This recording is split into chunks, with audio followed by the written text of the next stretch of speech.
Welcome to The Chaos Antidote, a leadership podcast hosted by Jason E. Neal, author of Accidentally Aligned: How Leaders Create Value in Chaos. Through these episodes, we will be exploring real-world problems and applying solutions that reduce your chaos and help you to become accidentally aligned. Hello, everyone. This is Jason E. Neal, author of Accidentally Aligned: How Leaders Create Value in Chaos. If you haven't picked up a copy of my book, check it out. It's on paperback, hardcover, Kindle, and now on Amazon. So many different ways to listen to it and pick it up. Welcome to the podcast today. I want to talk a little bit about, I want to take a Q&A today. So I've been getting some questions. I've released some videos and really good response. I want to thank everybody who's tuning in. We've had 38,000 views on these videos. I'm so thankful for that. It's so encouraging. But I want to share a question that I got. So some folks are watching my videos and sending in some questions, and I thought I'd grab one of those today. And this was the question. So how do I get to the top of my organization? How do I get to the top of my organization? And I thought about that for a long time. I thought, well, there's many different directions I can take to answer that question. There's a lot of things I would have to explore on why that's the question, right? But this is the question that we'll be dealing with today. How do I get to the top of my organization? So when you think about this, wherever you are, right? So let's just, you're in your spot, I'm in mine, you may be listening to this, you may be in a car, maybe wherever you are, but let's just be right where we are as we have this conversation, right? So it's a fair question. Everybody wants to map the C-suite. We have these ideas, these grand ideas of what it's going to be like when we get there and what's going to happen and what's not going to happen. But here's the thing. Here's what I have found in my 20 plus years experience. Many people climb that ladder and then they get there and they realize it's leaning against the wrong wall. And I want to drop that right at the beginning of this because we want to unpack this, right? I want to unpack the answer and tie it and give you an answer and something, a response to the question. So today I'm going to talk about why rushing to the top is a trap and how true alignment is what drives sustainable career velocity. So when I was learning lean and transformational leadership, my sensei would coach me a lot and give me these different lessons, different things to do. And one of the things that he would often ask me is he would say, Jason, make sure you ask a lot of questions, because in asking questions and getting answers and in listening to other people ask questions, you can identify gaps, or there may be misunderstandings or miscommunications, or there may be differences in ideas that reveal themselves as you begin to have these conversations, and it helps us to align. Remember, I say this a lot, you want to stabilize before you standardize.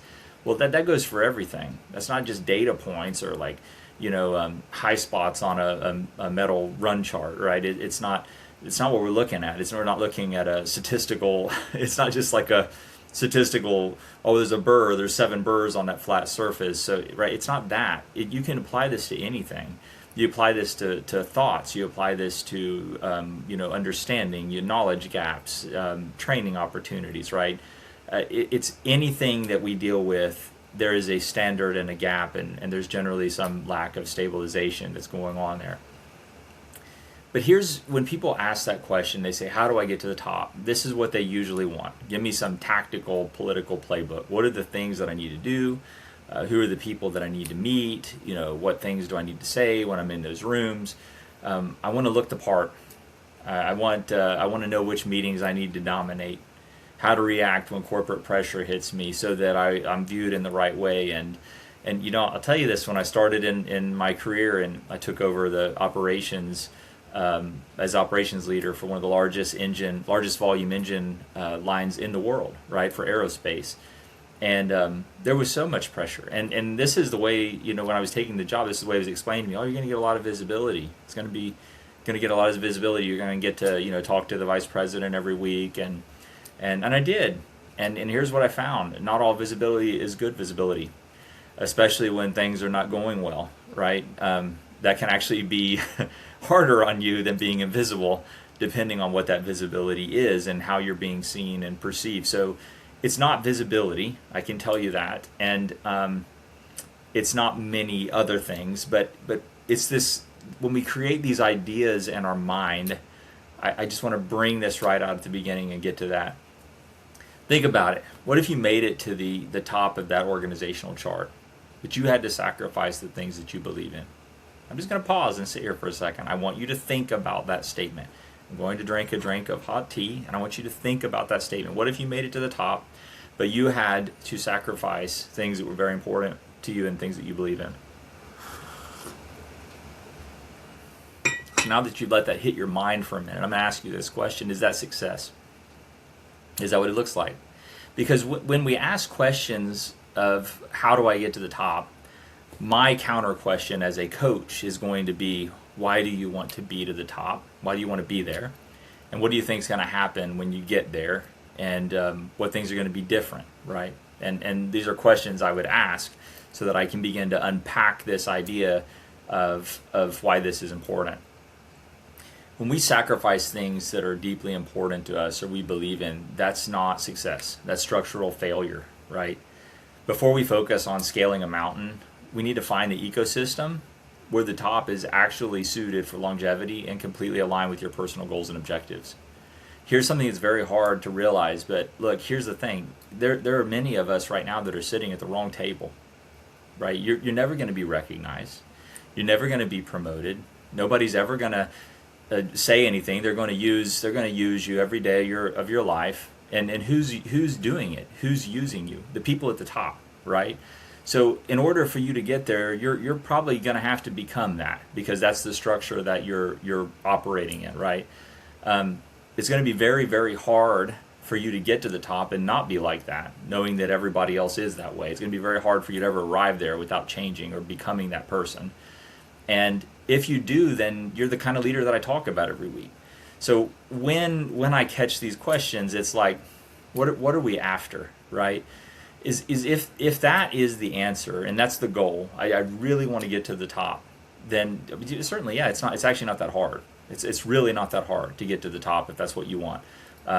It's just not that difficult, right? You got to be willing to put the hours in and take the hits and conform to a lot of things that a lot of people don't want to conform to. But what we want is success holistically, right? When I was studying martial arts, my sensei would always tell me this all the time. He'd say, Jason, what is the essence of karate? And I would say, balance.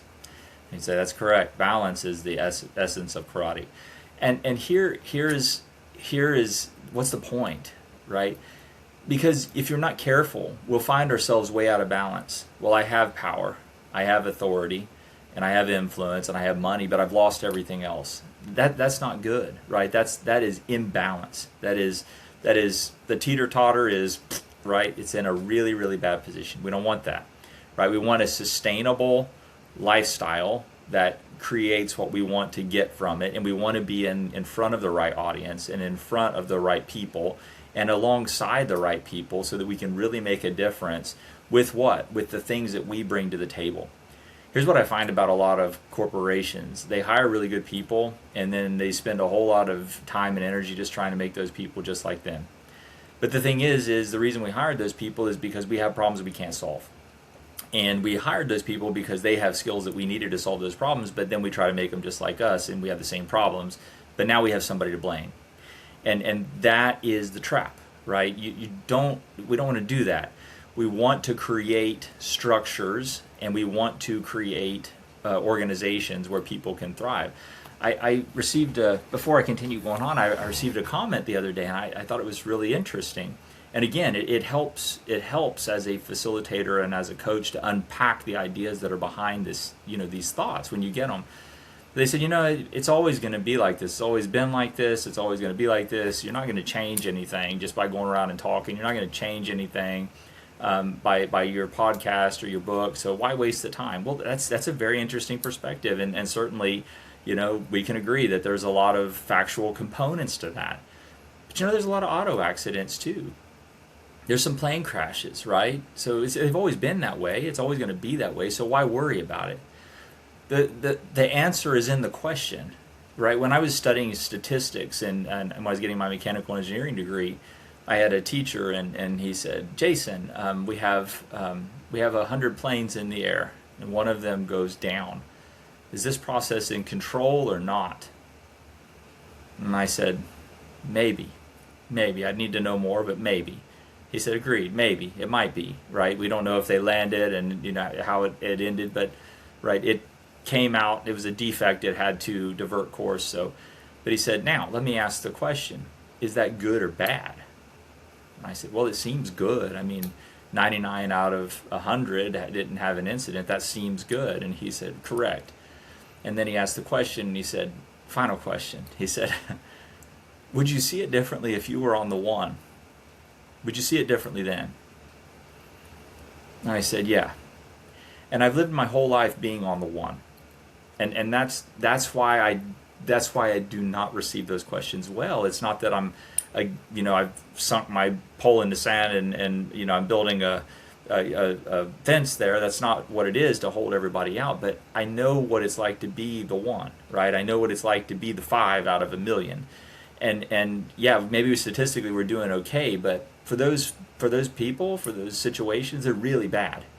And that is why this question is so important to deal with today. The reason why we're going there makes all the difference. Makes all the difference. If you're going there to change that, if you're going there to make a difference, that's a good reason. That's a very good reason. I can tell you probably won't get there if your goal is to change it, because the powers that be will resist you. They don't like that.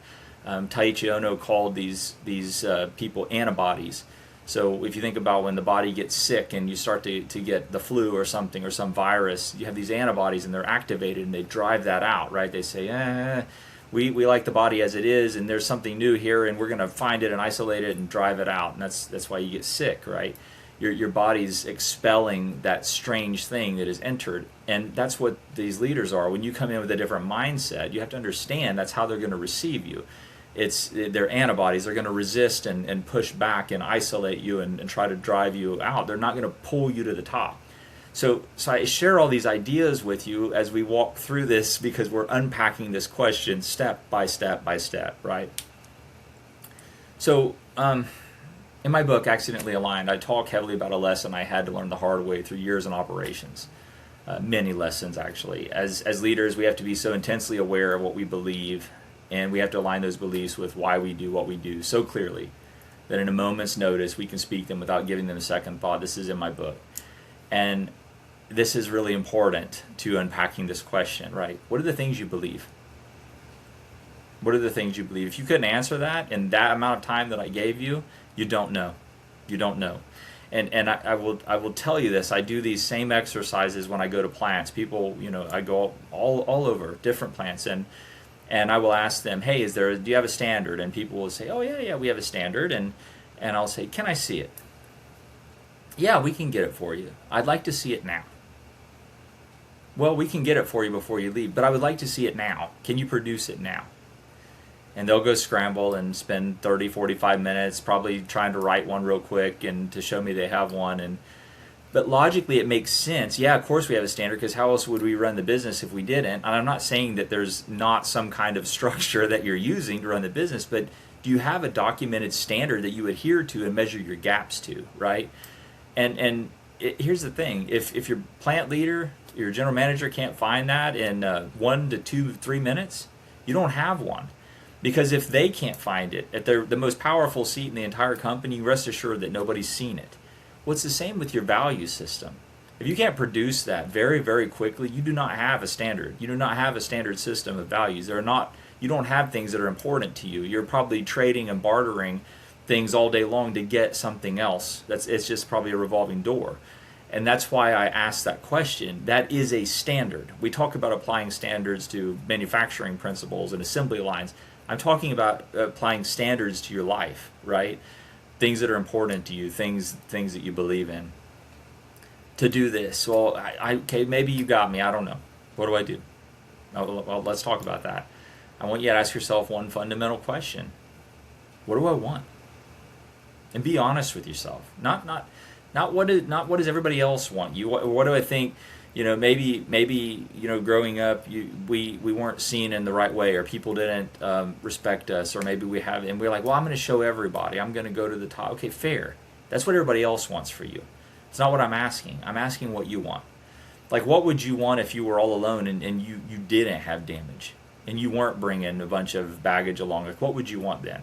What are the things that are important to you? If you walked out in your life and you said, I could be happy if I had these things, what are they? And likewise, if I can't be happy without these things, well, what are they?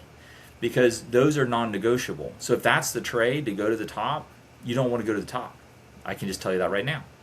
And it's very important to have these conversations, because there is a cost, right? It's opportunity cost of doing something versus doing something else. So when we ask these questions, these are the questions that I will fire back, right? If you skip the what and you go straight to the how, you'll run into a massive operational risk. In Lean, we're obsessed with efficiency.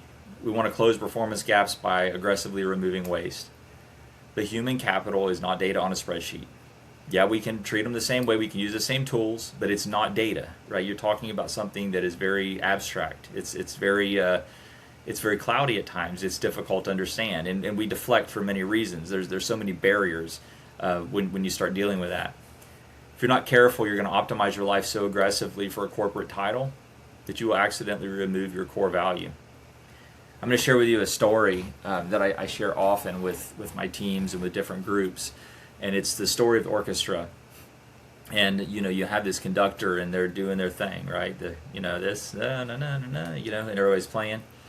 And you might have 40 violin players or something, and they'll send in a lean leader or some transformational expert, and they'll say, well, we don't need 40, we get by with 20.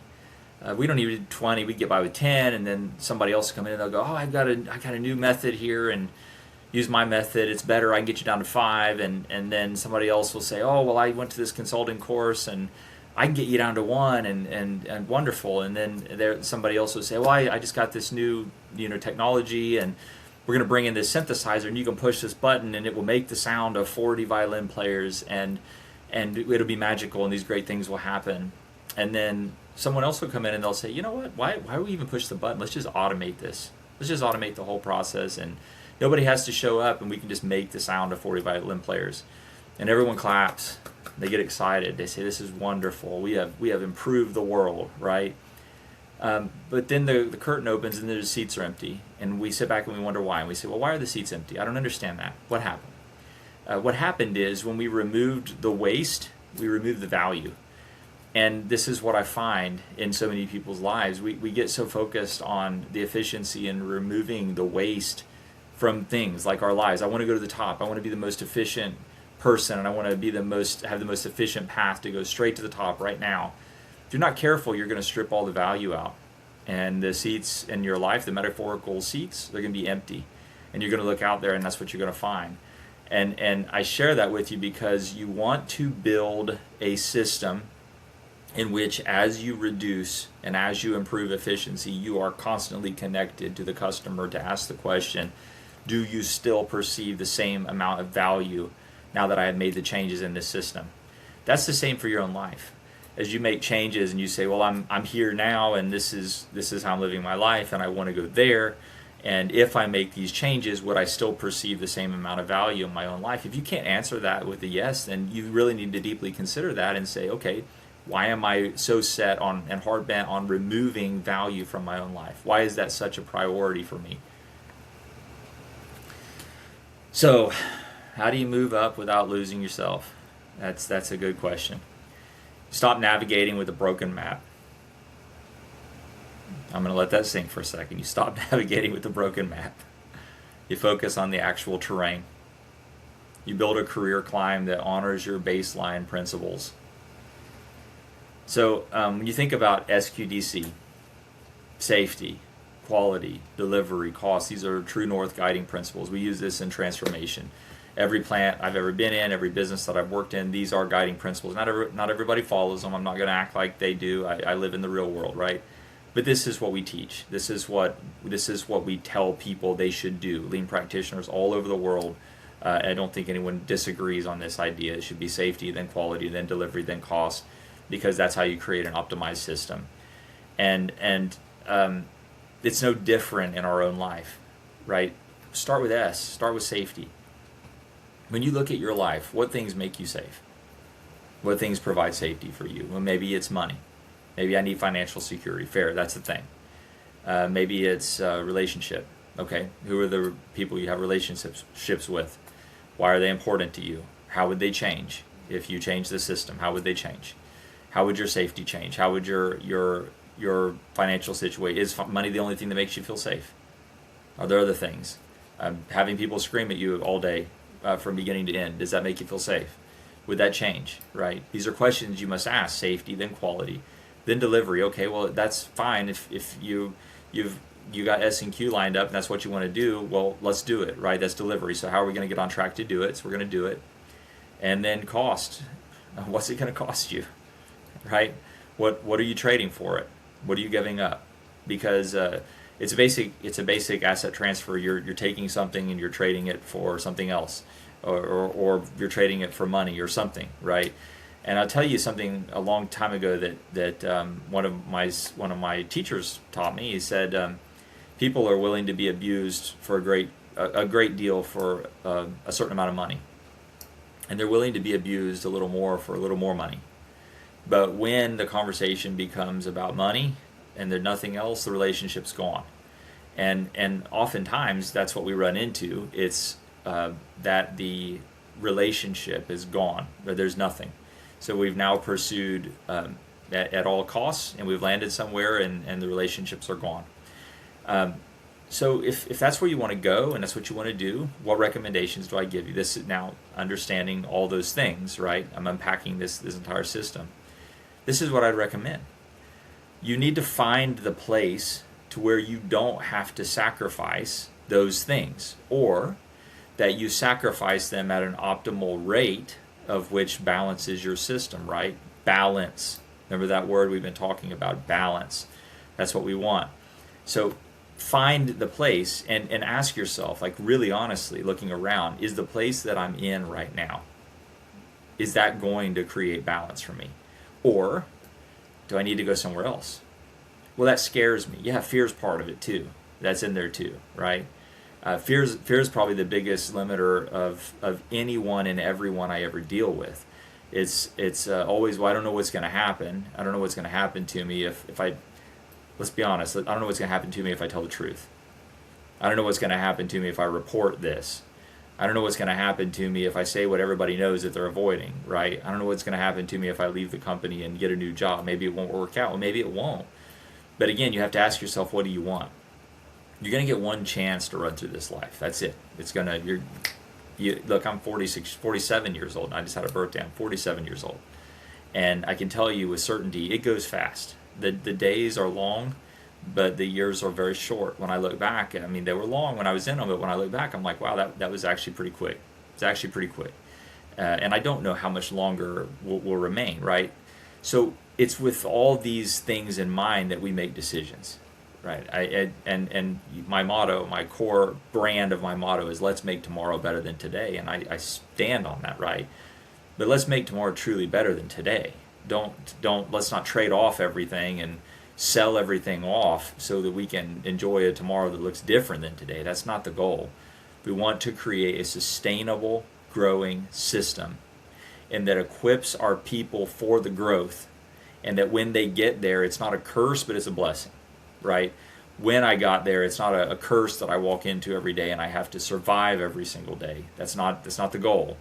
The goal is that we can go and we can create influence and power, and we can use that to help people who are struggling. This is servant leadership, right? To serve our people from a position of authority and influence. And this is the other piece too that I will unpack about this question. When we ask the question, how do I get to the top? Just make sure that it's understood that authority won't fix your problems. I will pause there again, because I do think that is probably the most The most believed idea that I hear from people that I'm coaching, well, if I had authority, it would fix this problem. No, it wouldn't. It would not. Because I'll tell you, when you find people that try to fix their problems through authority, you have dictatorships, you have toxic cultures, you have narcissism, you have all these things that come out of that, because I have more power than you, and I will exercise my will through your weakness. I will exploit you. I will do all these. That's what authority does when we try to change things through authority. When we grow slowly through safety, quality, delivery, cost, true north, and we develop skills, we will develop influence. And when we maximize our influence and then we get authority, you now have a leader that understands how to rule or manage through influence. But they have the authority when it's needed. That's the beautiful part right there. Because they understand respect, they understand all the things that allow influence to flourish, but now they have power too. So when you align the power with the influence, great things happen. We don't want to try to lead transformation with influence only. We don't want to try to lead transformation with authority only. It is the balance of influence and authority that make the difference. Listen, appreciate you all tuning in every week. Appreciate the likes. We've got so many likes. I think we went up 550 last week for subscribers. If you haven't subscribed, I encourage you, click like and subscribe. Share this. It encourages me. I make no money for this. None of this is monetized. I just do this to help people because I know what it feels like to be there. I know what it feels like to have questions and not answers, and I try to help change that. Let's make tomorrow better than today. Thank you for watching.